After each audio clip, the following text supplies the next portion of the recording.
send his opponent across the ring, fighting out of the blue corner. He is the defending world champion.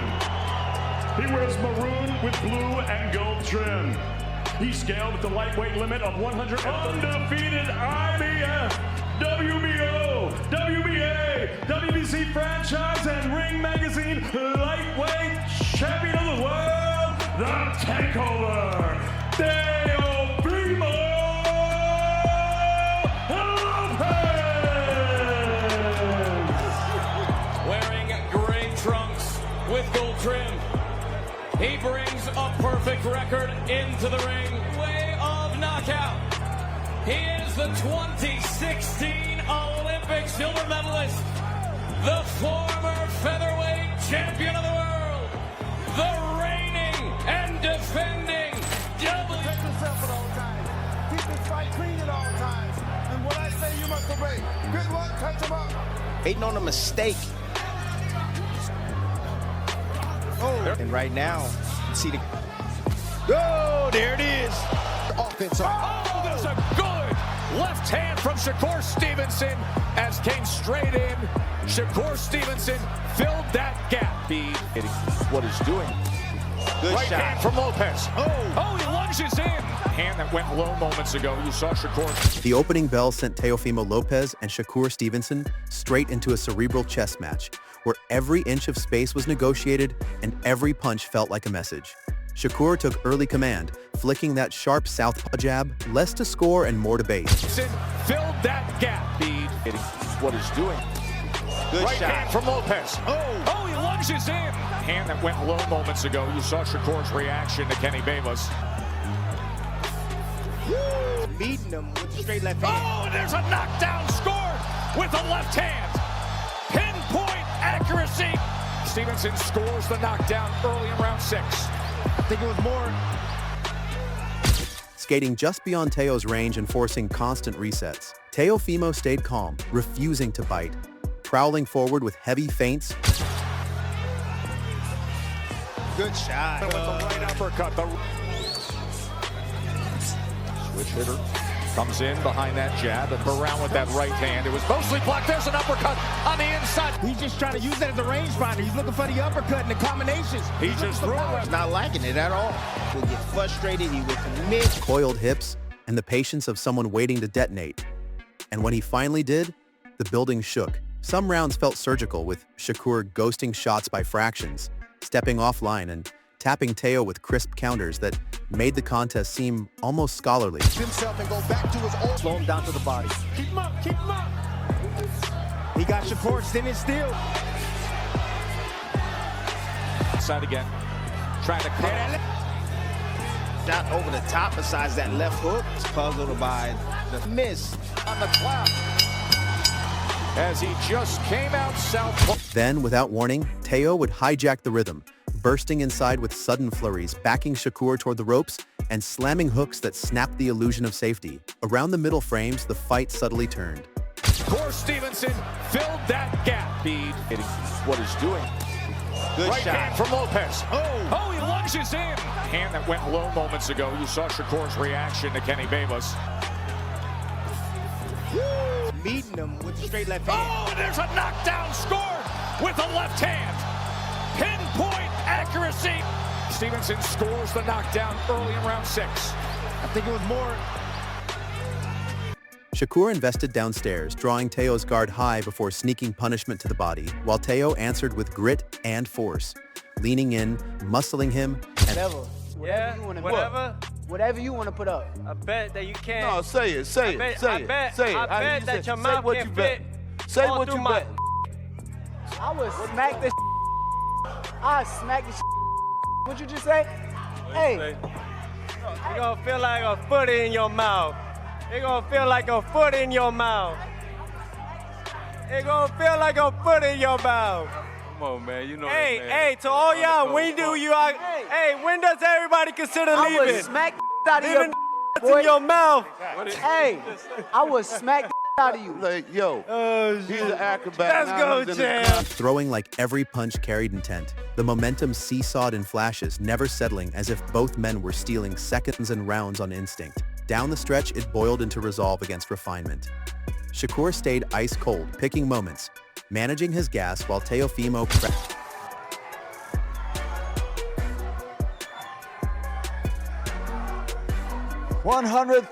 138.6 pounds for the undefeated challenger, Shakur Stevenson.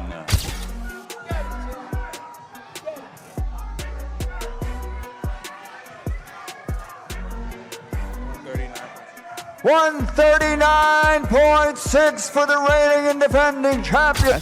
Stalked and searched for one seismic exchange to own the night. When the final bell echoed, they stood firm, chests heaving, faces bruised, neither content, because the fight refused to explain itself. Against Lomachenko, he upset the odds against Josh Taylor, and if he upsets the odds on Saturday, for me, it's the biggest win of his career because I regard Shakur as a better fighter than the other two guys. That's just my standard guys. These are guys that are chasing greatness in a sold-out arena that has hosted Muhammad Ali and Sugar Ray Robinson and Rocky Marciano. That's what these guys are after. They're chasing. It left the arena electric, split, and already debating what it had just seen. The ones that hit the hardest. At the weigh-in, the pressure felt thicker than the fight itself. Shakur Stevenson stepped on the scale first, composed and unreadable. The digits settling at 100. Feel like a foot in your mouth. Come on, man. You know Hey, that, man. hey, to all y'all, when do you, hey, when does everybody consider I leaving? would smack out of Leaving your nuts boy. in your mouth. Hey, I would smack out of you. Like, yo, he's an acrobat. Let's now go, he's in the Jam. clown mode. Stop clowning, man. Let's go, Jim. Hey, Ain't nothing hey, to be watch funny your about. words, Big nigga. is like Be a foot in your respectful, mouth. pussy. Hey, look how they get riled up. Oh, yo, can it be Saturday already? All right, let it be Saturday already. Hey, look, my only last thing, Shakur, and you can't change when it's all that. said and done, You because I've can't been in that change- position, words but can't when it change comes that. to you, Saturday night, Words make sure can't y'all change tune that. in. I'm going to beat this boy all right for now, everything when it I comes love. to it, Hey, yo, Make sure when it y'all comes tune to in. it, yo, when it comes to yo, it, the way you 38.6 pounds. Teofimo Lopez followed with looser shoulders and restless energy, the scale landing at 139.6, a clean pound heavier. The visual told its own story. That you might have just gotten under his skin where you sense any sort of fear? oh yeah, it'll show. I just gotta rip it out. Just gotta take it out from his soul. Show the real fear that he has inside him. He said he was doing some mind games in that, in the press conference to get into your head. You feel like he got into your head? You stayed composed the whole time. Normally, when people do that to you, you always stay composed. Do you feel like he got into your head with those mind games? Just What mind games were they doing? be good for your dad, talking to Oh, him. look how God works. I said it though. Bad or evil vibes, or his camp or whatever. Just all of it, his persona, the way he carries himself, the way he says he's gonna beat my ass right here, right now if he wanted to. And all I'm thinking about is that time when he punched a civilian at a nightclub in the parking lot, and then when he actually swung and hit a woman at the same time. Every time he tells me he's gonna beat my ass, he'll be right there. That's what comes back to my mind is that video. So Shakur sleek and razor tight, Teo dense and humming. When they squared up center stage, the noise drained from the room. No antics, no jawing, just a stare held a beat too long. Shakur stayed still, chin tucked. Teofimo edged forward just enough to test the boundary, chest lifted, eyes locked. Security leaned in, but neither man flinched. Shutters fired, fans froze, and suddenly the fight felt inevitable. The press conference peeled away its promo skin and turned real once the stakes were spelled out. When Rick Reno framed this as a potential career-defining win for Teofimo and, at the same time, Shakur's most dangerous assignment. You feel like you got into his head, Jones talking about his dad and, bringing that gift. Was that something that you planned? No, I didn't plan that, but I see he tried to get in my head, so I returned the favor. He got a little bit too disrespectful. How did he get disrespectful? I heard him say something about my mother. I don't like mother games. I don't play certain games like that, so I don't respect that shit. At the end of the day, it's a fight. Good job. Keep trying to do what he's doing, but I got to just say The 135 or a title versus title thing, because he's mentioned that a lot. Like only he has something to lose. Nah, there was never no talk about title versus title, but I don't know what, I don't think he really normal, because he's not really thinking, he say, oh, he's the only person with something to lose in this situation.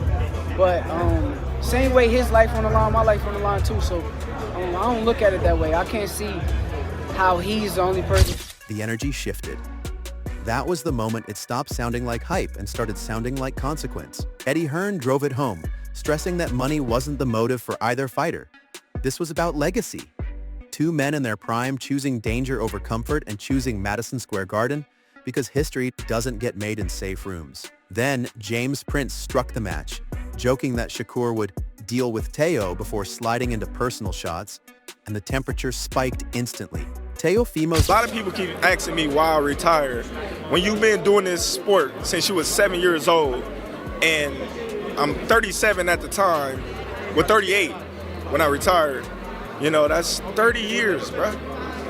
30 years. So you ask yourself, if you've been taking your body through hell for 30 years, would you retire? All right then, so there go your answer. So that's why I retired. There's nothing else for me to accomplish in the sport of boxing. I gave my all to boxing, but I'm not going to give my piece to Teofimo. He'll be a 4-weight world champion. You know, I'm a 5-weight world champion. I can see him becoming a 5-weight world champion as well. You know, Shakur got all the tools and all the abilities to do bigger and better things than me, and that's why I'm... Camp answered by pulling from history, invoking the Lomachenko upset and reminding everyone that Teo has lived before as the underestimated man. A warning wrapped in calm confidence. From there, the wheels came off.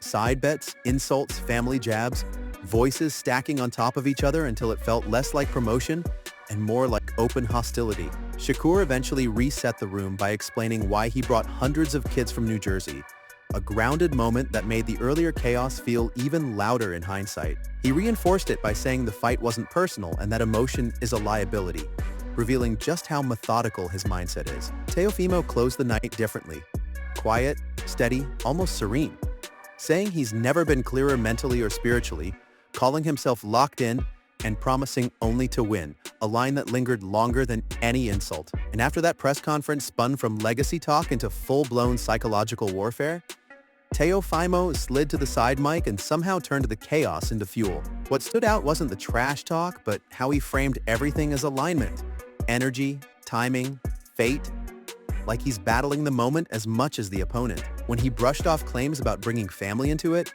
you heard a fighter who feels misread and is daring the universe to check him.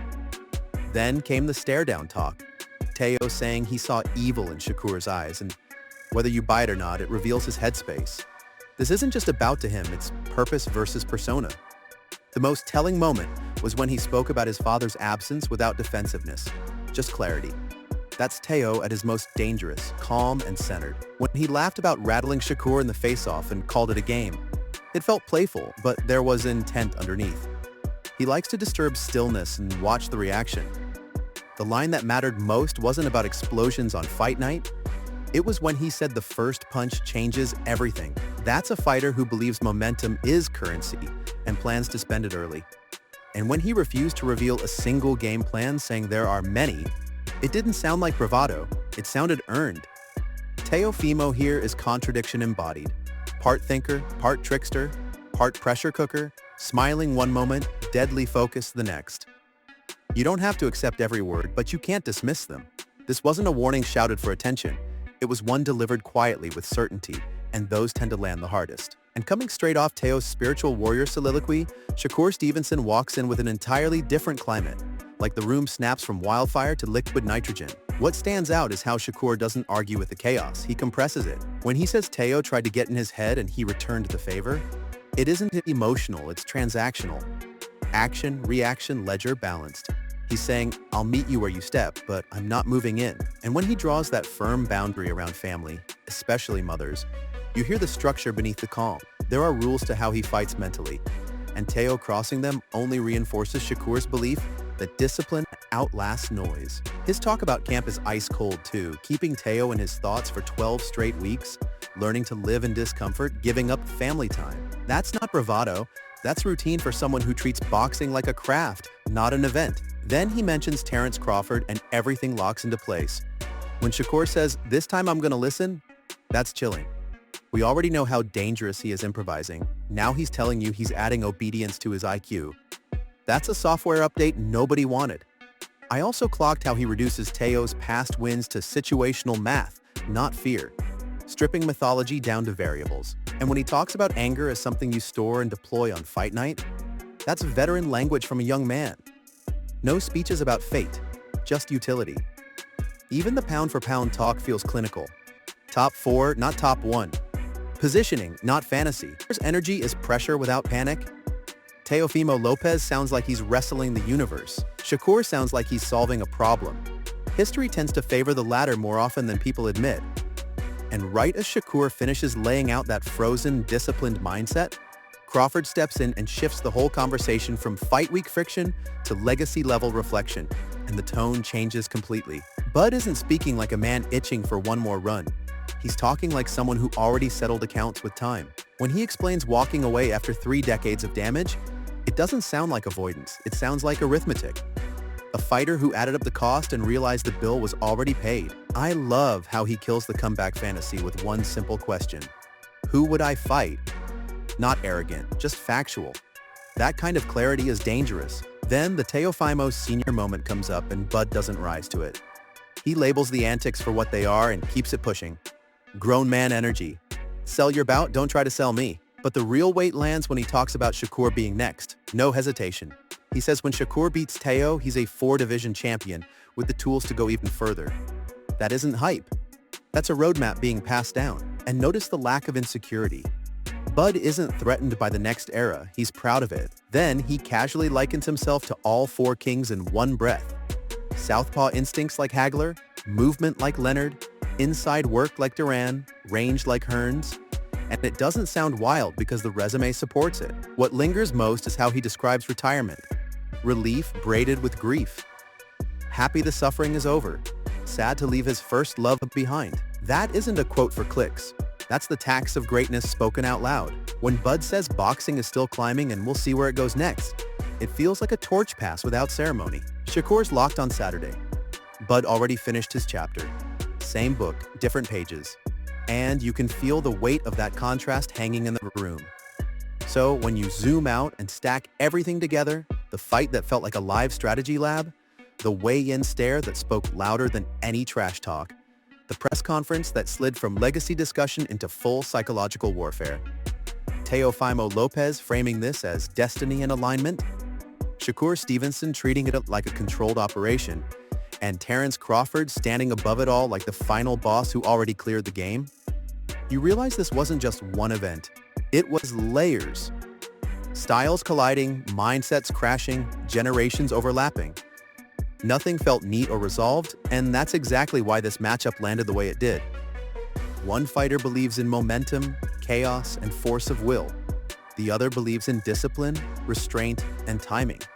And boxing itself sat right in the middle, daring you to choose which philosophy you trust when everything's on the line. No easy answers, no unanimous verdict. Just a fight that makes you debate, rewatch, and rethink what greatness really looks like. Drop your thoughts in the comments. Who convinced you more? Whose mindset wins when it actually matters? And how you saw this whole thing unfold? And don't forget to like, share, and subscribe to Boxing HQ. See you in the next one.